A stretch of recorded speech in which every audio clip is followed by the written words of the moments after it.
Hello students, आज हम लेके आए हैं chapter 5 separation of substances class 6। तो सबसे पहले हम देख लेते हैं why do we separate substances. Like in the early morning you see your parents separating tea with the help of a strainer. Why do they separate tea from the leaf? And why do you separate chilies from your food? And sometimes you do churning to take out butter from the milk or curd. Why do you do this? Why do you need to separate substances? क्यों जरूरत पड़ जाती है आपको सभी separate करने को? Substance एक दूसरे से अलग क्यों करते हैं आप? खाना खाते समय आपको अगर मिर्च या फिर कोई चीज जो आपको पसंद नहीं है, टमाटर प्याज या कोई भी चीज आपको पसंद नहीं हो आपके खाने में आ जाती है, तो आप उसको अलग कर देते हैं, सेपरेट कर देते हैं, हाथ से उठा के अलग कर देते हैं। और चाय आप छन्नी से, स्ट्रेनर से उसकी पत्ती अलग करके आप चाय आप कप में डाल लेते हैं और आराम से उसे मॉर्निंग में पीते हैं, लेकिन आप उसके साथ पत्ती नहीं पीते, है ना। यानी कि आप एक यूजफुल सब्सटेंस जो आपके लिए यूजफुल है उसको ले लेते हैं और बाकी जो यूजफुल नहीं है उसको अलग कर लेते हैं। इसीलिए हम सेपरेशन करते हैं सब्सटेंस के, ताकि हम यूजफुल कंपोनेंट्स को ले सकें। आपने देखा होगा घर में भी, गांव में भी आपने देखा होगा कि कई बार ये बड़ी बड़ी मटकियां होती हैं दही की, तो उनसे क्या किया जाता है, एक रस्सी सी लगी होती है और इस तरह से उनको चर्न किया जाता है ताकि उसमें से बटर सेपरेट आउट हो जाए। Why do we separate substances? क्यों हम सेपरेट करते हैं सब्सटेंसेस, इसके बारे में हम थोड़ा सा और एग्जाम्पल से देख लेंगे। सेपरेशन प्रोसेस, जैसे कि आपको स्टोन्स को अलग करना है राइस से, आपके राइस में स्टोन्स हैं, तो what is the purpose for which we do the separation? To separate two different but useful components. हम इन दोनों ये सेपरेशन क्यों करते हैं, इस प्रोसेस को हम क्यों करते हैं, क्या पर्पस होता है हमारा? ताकि दो अलग अलग जो कंपोनेंट हैं वो अपनी अपनी जगह इम्पोर्टेंट है, लेकिन जब अगर आपको राइस खाना है तब स्टोन इम्पोर्टेंट नहीं है। आपको घर बनाना है, कोई स्टोन से रिलेटेड कोई वर्क करना है तो स्टोन इम्पोर्टेंट है। Although stone is important in its place and rice is important in its place, but at the same time both can't be important for you, है ना। एक ही समय पे दोनों चीज का आप यूज नहीं कर सकते। खाने में चावल और पत्थर आप एक साथ नहीं खा सकते हो, तो इनको आप सेपरेट करते हो। यही पर्पस होता है आपके सेपरेशन का, कि आपके लिए जो यूजफुल चीज है आप उसे सेपरेट कर लो, सेपरेट आउट कर लो। What do we do with the separated components? अब जो सेपरेटेड कंपोनेंट है, जैसे चावल से अगर पत्थर आपने निकाल दिया तो आप उसको बाहर फेंक देते हैं। Second, churning milk to obtain butter. अब आपको अगर बटर आपको चाहिए, मक्खन चाहिए आपको, तो आप क्या करते हैं, उसको चर्निंग करते हैं आप उसकी, तो इससे क्या मिलता है हमें? हम जो नॉन यूजफुल है वो हटा देंगे। हम क्या करेंगे, हम थ्रो भी नहीं करेंगे एक्चुअली। अगर आपको नहीं पसंद है शायद आप थ्रो कर सकते हैं, नहीं तो आपको बटर मिल जाएगा एक जगह और एक जगह आपको मिल जाएगी लस्सी मिल जाएगी, तो आप दोनों को ही इंजॉय कर सकते हैं। Separate tea leaves. अब हम क्या करते हैं, सेपरेशन प्रोसेस है टी लीव्स को सेपरेट करने का टी से, तो जो इम्प्योरिटी है यानी कि लीव्स हैं उनको हम अलग कर देते हैं। और हम क्या करते हैं, दोनों ही कंपोनेंट को हम यूज कर सकते हैं। टी को हम पी लेते हैं और जो टी लीव्स है उसको हम एज मेन्यूर अपने गार्डन में डाल सकते हैं, उसका भी हम यूज कर सकते हैं। तो ये सेपरेशन प्रोसेस है कुछ, और उनका पर्पस क्या होता है, उसको हम सेपरेट करते हैं कंपोनेंट्स को, तो कहाँ उनको करते हैं हम उनका यूज, ये मैंने आपको बताया। सेपरेशन हमारी लाइफ में बहुत इंपॉर्टेंट है। बहुत सारे मेथड्स हैं सेपरेशन के, जैसे हैंड पिकिंग, आप हैंड से भी पिक कर सकते हैं कुछ चीजें। जैसे खाना आप खाते हैं, आपको कोई चीज अच्छी नहीं लगी, अनवांटेड है कोई चीज आपके लिए, मिर्च अगर आपको नहीं पसंद है, मिर्च बीच में आ रही है, प्याज आपको नहीं पसंद है, लेकिन कोई प्याज का टुकड़ा आपको दाल में मिल रहा है तो आप उसको सेपरेट आउट कर देते हैं। तो ये कैसे करते हैं, आप हैंड से करते हैं, अपने हैंड से इसको पिक करके अलग कर देते हैं। या फिर दाल आप अगर देख रहे हैं उसमें आपको स्टोन दिखाई दिया है तो आप उसको पिक करके अलग कर लेते हैं। दूसरा प्रोसेस है सेपरेशन का, थ्रेशिंग। ये यूजुअली जो फार्मर्स होते हैं, farmers use this process to separate out grains from the stalks. जैसे आपकी गेहूं की बालियां हैं, है ना, आपकी फसल पक गई है, उसको सुखाने के बाद उसको पीटा जाता है, मैनुअली अगर करेंगे, नहीं तो थ्रेशर की हेल्प से किया जाता है। अगर बहुत ज्यादा है आपका ग्रेन्स तो उसमें से ग्रेन्स निकाल लिया जाता है जो प्लांट होते हैं। तो इस प्रोसेस को हम थ्रेशिंग कहते हैं। विनोइंग कैसा प्रोसेस है, आपके पास ग्रेन्स तो है, थ्रेशिंग हो गई है, लेकिन उसमें क्या है, थोड़ा सा भूसा भी है, ठीक है, हस्क भी है, जिसे हम हस्क कहते हैं। तो हस्क और ग्रेन को सेपरेट करने के लिए विनोइंग करते हैं। और winnowing is a process in which lighter component is separated from heavier component with the help of wind, है ना। हवा अगर ब्लो कर रही है किसी एरिया पे तो उसकी हेल्प से, या फिर आप फैन ऑन कर सकते हो, है ना, तो आप इसको विनोइंग के प्रोसेस से चीजों को अलग कर सकते हैं। ग्रेन्स को आप अलग कर सकते हैं जो नॉन यूजफुल थिंग है हस्क से। फिर फोर्थ प्रोसेस है सेपरेशन का, सीविंग। सीविंग आप छानते हैं, जैसे आपने अगर कहीं पर देखा होगा, बिल्डिंग बन रही हो, कहीं पर कंस्ट्रक्शन हो रहा होता है, तो वहां पर आप क्या देखते हो कि सीव्स रखे होते हैं और उसमें सैंड को अलग किया जाता है और थोड़े पत्थर होते हैं उनको अलग कर दिया जाता है सैंड से। या फिर आपने जनरली देखा होगा कि शाम को जब घर में आटा गूंथता है तो उसके लिए जब आप फ्लोर लेते हैं तो सीव लेते हैं और कुछ अगर उसमें से जो चोकर होता है वो आप अलग कर लेते हैं, करते हैं। तो ये मेथड ऑफ सेपरेशन आप यूज करते हैं जनरली। फिर इसके बाद कुछ और भी मेथड है सेपरेशन के। जब लाइटर आपकी इम्प्योरिटीज होती हैं, छोटी छोटी होती है इम्प्योरिटीज, तब हम करते हैं सेडिमेंटेशन। सेडिमेंटेशन प्रोसेस है जिसमें एक जो हैवियर चीज है, दो सब्सटेंस है, अगर हैवी वाली है वो नीचे सेटल डाउन होगी, लाइटर ऊपर आ जाएगा। डिकेंटेशन में आप जो लिक्विड पार्ट है उसको अलग कर देंगे। फिल्ट्रेशन में आप कोई भी चीज को प्योर करने के लिए फिल्टर कर देते हैं। आप जैसे पानी का फिल्टर होता है, आप उसमें इम्प्योरिटी अलग हो जाती है फिल्टर से, तो इसी तरह फिल्टर पेपर का भी यूज कर सकते हैं, या कुछ और अलग फिल्ट्रेशन की न्यू टेक्निक्स का यूज कर सकते हैं। इससे आप चीजों को फिल्टर कर लेते हैं। आइए हम डिटेल में पढ़ते हैं इन सब processes. Let's start with hand picking. This is the process in which we separate two components with hand. हम हैंड से, अपने हाथों से अलग करते हैं। जैसे अगर आपके पास चावल है, इसमें कुछ पत्थर के टुकड़े हैं, या फिर कोई और दूसरा ग्रेन है, चावल में आपका गेहूं भी पड़ा हुआ है, या फिर कोई इंसेक्ट है, तो उसको आप हाथ से निकाल के अलग कर लेते हैं। और फिर आपको जो चावल है आपका वो आपको मिल जाता है प्योर, और इसको कुक करके आप खा लेते हैं। तो ये प्रोसेस कैसे होती है, हैंड पिकिंग, मतलब आप हाथ से चीजों को उठा के अलग कर रहे हैं जो अनवांटेड है, ठीक है। The process of separating unwanted component from the useful component is known as, with the help of hand, is known as hand picking, ठीक है। जैसे एग्जांपल मैं आपको बताऊं, अगर आपने जैसे राइस है, वीट है, पल्सेस है, उसमें कई इम्प्योरिटीज होती हैं, जैसे स्टोन होते हैं, इंसेक्ट होते हैं, ग्रेन्स, या फिर कुछ और ग्रेन होते हैं। जैसे राइस है तो उसमें वीट होगा, वीट में राइस, या पल्सेस में अगर वीट डाल देते हैं, मिक्सचर अगर होगा और एक कम क्वांटिटी में होगा कि आप हाथ से इसको कर सकें क्लीन, तो आप इसको क्या करते हैं, हाथ से पिक करके क्लीन कर देते हैं और जो आपको सब्सटेंस चाहिए वो आपको मिल जाता है। इसका यूज कहाँ होता है, इसका यूज वहां पर होता है when the size of impure substance is large. अगर साइज क्या है, लार्ज है, आपके पास मान लीजिए चावल है, आपको बड़े उसमें पत्थर दिख रहे हैं जो आप इजीली अपने हैंड से सेपरेट कर सके, तब वहां पे कर सकते हैं आप इसका यूज। और जो इम्प्योरिटी है, if the quantity of impurity is less, अगर लेस है क्वांटिटी में, ये ना हो कि भाई चावल तो आपके पास इतने से है लेकिन इम्प्योरिटी उससे ज्यादा इम्प्योरिटी भरी पड़ी है, तो it will be very difficult for you to separate out if the impurities in the larger quantity. So if impurity is present in the less quantity, then only you can use this method, and this method is useful in this case only. Now moving towards the next process of separation is threshing. Threshing किसे कहते हैं हम? Threshing is the process in which we separate grains from stalks.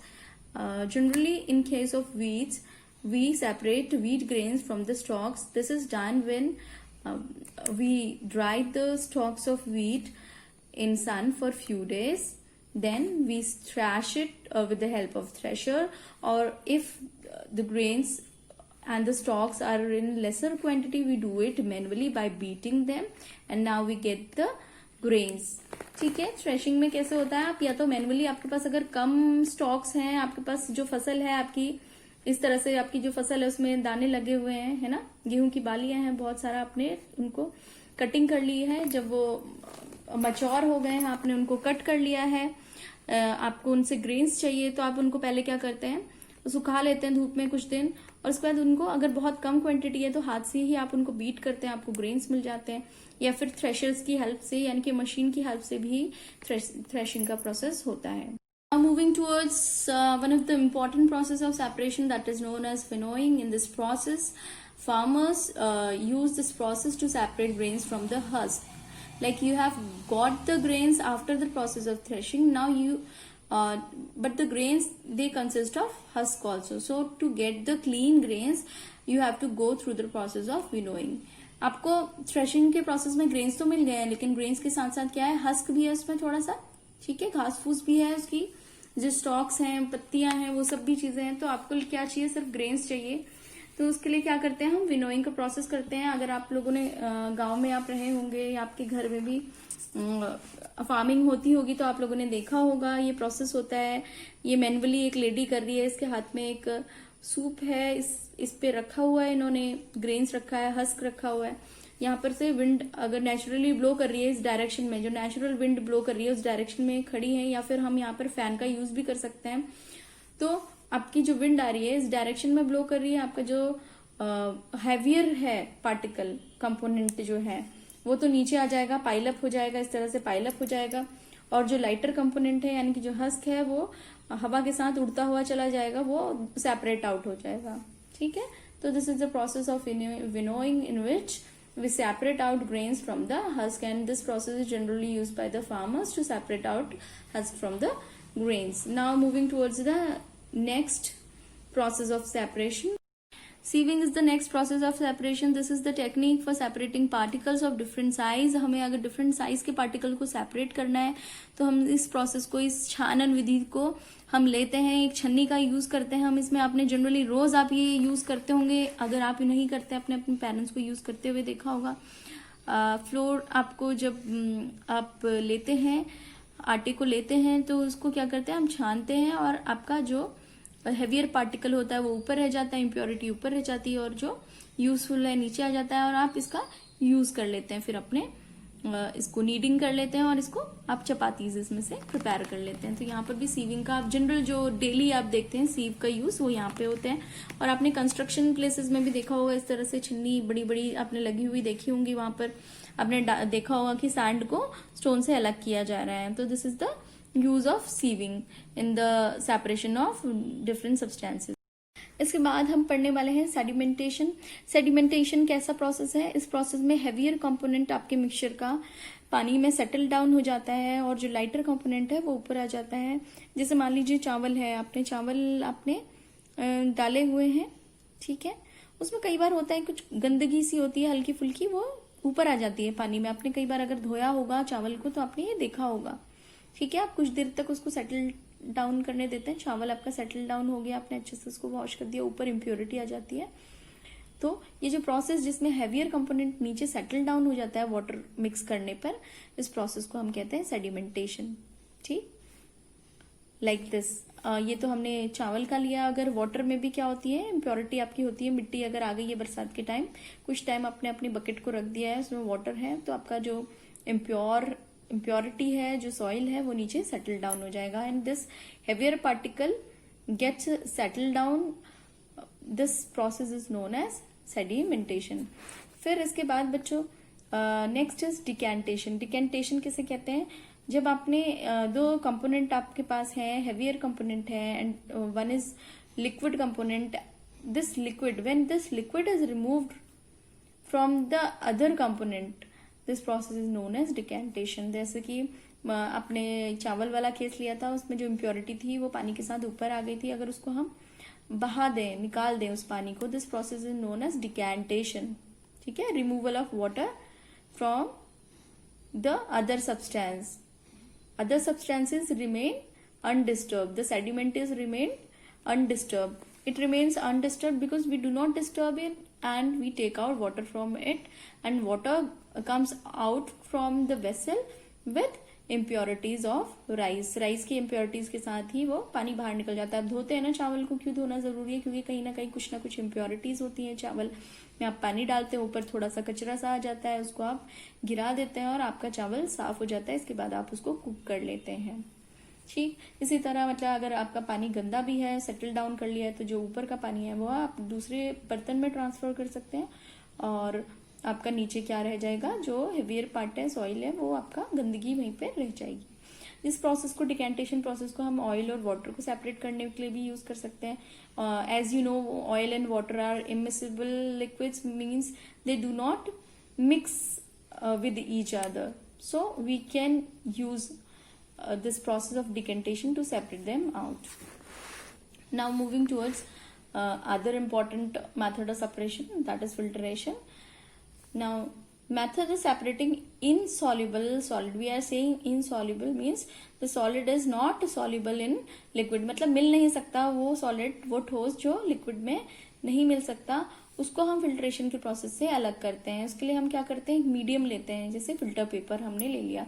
So this process in which we take a medium like filter paper to separate a solid from the liquid, this process is known as filtration. Like we have taken a glass full of water, now we have poured this water into the funnel and the funnel has a filter paper. Now this water will go into the glass drop by drop, and this is known as filtrate, and this is the pure water. We will get a pure water here, and in the funnel inside the filter paper you will see some impurities collected on the filter paper. ठीक है, तो इस filtration paper में आप क्या देखते हैं कि आपके पास एक लिक्विड है, उसमें कुछ सॉलिड मिला हुआ है। जैसे कि अगर एग्जांपल हमने ये पानी का ले लिया, यहाँ पर हमने ये वाटर को प्योर नहीं है, एग्जैक्टली प्योर नहीं है, थोड़ी बहुत इम्प्योरिटीज में अभी भी हो सकती है। तो इस वाटर को हमने फिर से फिल्टर पेपर के ऊपर डाल दिया है। फनल ली है हमने, किस तरह से कोनिकल एक फनल होती है, उसमें हमने फिल्टर पेपर का यूज किया है। सर्कल इस तरह से होता है, उसको हमने इस तरह से रोल आउट कर दिया है कि वो इसके अंदर फिट हो जाए फिल्टर पेपर, और उसमें हमने धीरे धीरे वाटर डाल दिया, और ये धीरे धीरे ड्रॉप बाय ड्रॉप आपका क्या होगा, फिल्ट्रेट यानी कि जो प्योर वाटर है वो कलेक्ट हो जाएगा इस ग्लास में, इस वेसल में कलेक्ट हो जाएगा, and this process is known as filtration. Now moving towards one of the important method of separation is evaporation. It is the process in which liquid gets converted into vapor. क्या होता है इसमें, जो पानी है, जो लिक्विड है, वो वेपर में कन्वर्ट हो जाता है, गैस में कन्वर्ट हो जाता है। कैसे होता है, जब ये टेम्परेचर बहुत ज्यादा रेज कर जाता है। और इसका बहुत ही सिंपल सा एग्जांपल है सेपरेशन का। इवेपोरेशन को हम सेपरेशन टेक्निक की तरह भी कैसे यूज कर सकते हैं, देखिए अपने घर में आप सॉल्ट यूज करते होंगे, मोस्टली जो भी सॉल्ट आपके पास आता है वो क्या होता है, सी वाटर से हमें मिलता है। तो क्या होता है, सी का जो वाटर है उसको ले लिया जाता है, उसको सन ड्राई किया जाता है, तो आपको हीप्स ऑफ सॉल्ट मिल जाते हैं, और वही आपको फिर प्रोसेसिंग के बाद आपको आपके घर में यूज करने के लिए मिलते हैं। जैसे आप इसको घर पे भी कर सकते हो इस प्रोसेस को। You can take a bowl, you can pour out some water in the bowl, and you can add some salt into it, mix it properly, then you can heat the water will vaporize, and you will see salt is left in the bowl. Okay, तो आप इस तरह से भी कर सकते हैं, या आप धूप में भी आप रख सकते हैं। किसी कटोरे में आप पानी और नमक को डाल के रख लीजिए, धूप में आप रख लेंगे, सनलाइट में आप रख लेंगे, तो शायद ये जो प्रोसेस है इतने जल्दी नहीं हो पाएगा, आपको 1-2 दिन का टाइम लगेगा। बारिश होगी तो आप इसको धूप से हटा लीजिएगा, क्योंकि फिर बारिश होगी तो पानी वापस उसमें कटोरी में चला जाएगा।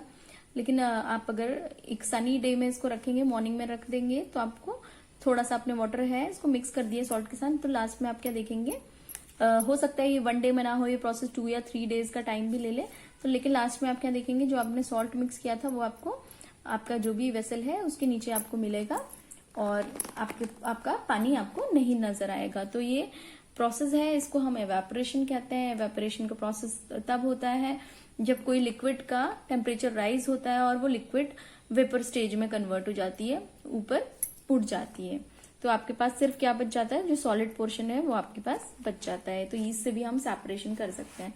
Next process is condensation. Condensation is the process which is the process of conversion of vapour into liquid bye lowering the temperature. हम एवेपोरेशन में हाई करते हैं टेम्परेचर और आपका लिक्विड वेपर में कन्वर्ट हो जाता है, लेकिन कंडेंसेशन के प्रोसेस में हम क्या करते हैं, टेम्परेचर लो करते हैं और आपका जो वेपर है, जो गैस है, वो लिक्विड में कन्वर्ट हो जाता है। जैसे एग्जांपल ले लीजिए, आपने एक केटल लिया है, केटल में वाटर है, आपके पास सॉल्ट है, आप उसकी हीटिंग कर रहे हैं। हीटिंग करेंगे तो केटल से क्या निकलेगा, भाप निकलेगा, एवेपोरेशन होगा, liquid is getting evaporated, it is changing into liquid is changing liquid that is present in the kettle, it is changing into gas, it is changing into vapor. ठीक है, तो ये प्रोसेस क्या होगा, changing of liquid into vapour is known as evaporation. लेकिन वहीं पर अगर आप एक प्लेट ऐसी लगा दें जहां पर भाप आ रहा है, उस पर एक प्लेट लगा दें, उस पर आइस के क्यूब्स रख दें, या जनरली भी आप जब पानी गर्म करते हैं किसी पतीली में, आप ऊपर से एक बर्तन रखते हैं, तो जब उस बर्तन को वो बर्तन ठंडा हो जाता है, उसको हटाते हैं तो देखते हैं कि वाटर ड्रॉपलेट्स देखते हैं हम। इसी तरह से जो ड्रॉपलेट्स हैं वो नीचे आ जाएंगे अगर ये ठंडा हो रहा है बर्तन, है ना, ये गर्म भाप है। और अगर आपने आइस क्यूब्स रखे हैं इस तरह से, अगर ये लिक्विड ठंडा हो रहा है, ये जो वेपर है ये ठंडा हो रहा है, तो ये फिर से क्या हो जाएगा, वापस आ जाएगा, तो आपको प्योर वाटर मिल जाएगा और आपका सॉल्ट सेपरेट आउट हो जाएगा by this simple process. So condensation is a process in which temperature is decreased and vapor gets changed into liquid. इसके बाद एक सिंपल सा चीज है आपको करना है, वो सैचुरेशन। किसे कहते हैं सैचुरेशन? जैसे कहते हैं ना जनरली कि आपको एक क्लास अगर आपकी 20 मिनट्स की 30 या 40 उससे ज्यादा अगर हो जाए, आप 2 क्लास एक साथ ले लें या 3, एक ही चीज आप पढ़ते जा रहे हैं रेगुलरली, यू गेट सैचुरेटेड, आप नई और चीज समझ सकते, बस इनफ हो जाता है, आपका माइंड बोलता है enough is enough, you are not ready to understand anything after a point, और कुछ भी आपको ना आप रेडी होते हैं ना आपको समझ में आता है, तो दिस इज सैचुरेशन। उसी तरह से कोई सोल्यूशन का सैचुरेशन पॉइंट कौन सा होता है, अगर कोई लिक्विड है, मान लीजिए वाटर है, उसमें आपने सॉल्ट को ऐड किया, ठीक है, आपने 1 स्पून सॉल्ट ऐड किया, वो मिक्स किया, मिक्स हो गया, 2 किया, 3 किया, लेकिन एक पॉइंट आएगा, एक सर्टेन पॉइंट आएगा जहां पर ये सॉल्ट मिक्स होना बंद हो जाएगा, या शुगर आप ऐड कर रहे हैं तो वो बंद हो जाएगी ऐड होना, तो जो भी सोल्यूट पार्टिकल है वो ऐड होना बंद हो जाएगा लिक्विड में, उसको हम कहते हैं, ऐसी सॉल्यूशन को हम सैचुरेटेड सॉल्यूशन कहते हैं। हो सकता है कि इस पॉइंट के बाद भी आप मिक्स कर सकते हो, लेकिन तब हमको क्या करना पड़ेगा, टेम्परेचर इंक्रीज करना पड़ेगा। स्टूडेंट्स, आपको अगर ये वीडियो समझ में आई, एक्सप्लेनेशन अच्छा लगा मेरा, तो इसको आप लाइक करिए, कमेंट सेक्शन में अगर कहीं पर आपको कोई प्रॉब्लम है कमेंट करके पूछिए, और चैनल को सब्सक्राइब कीजिए। Thank you.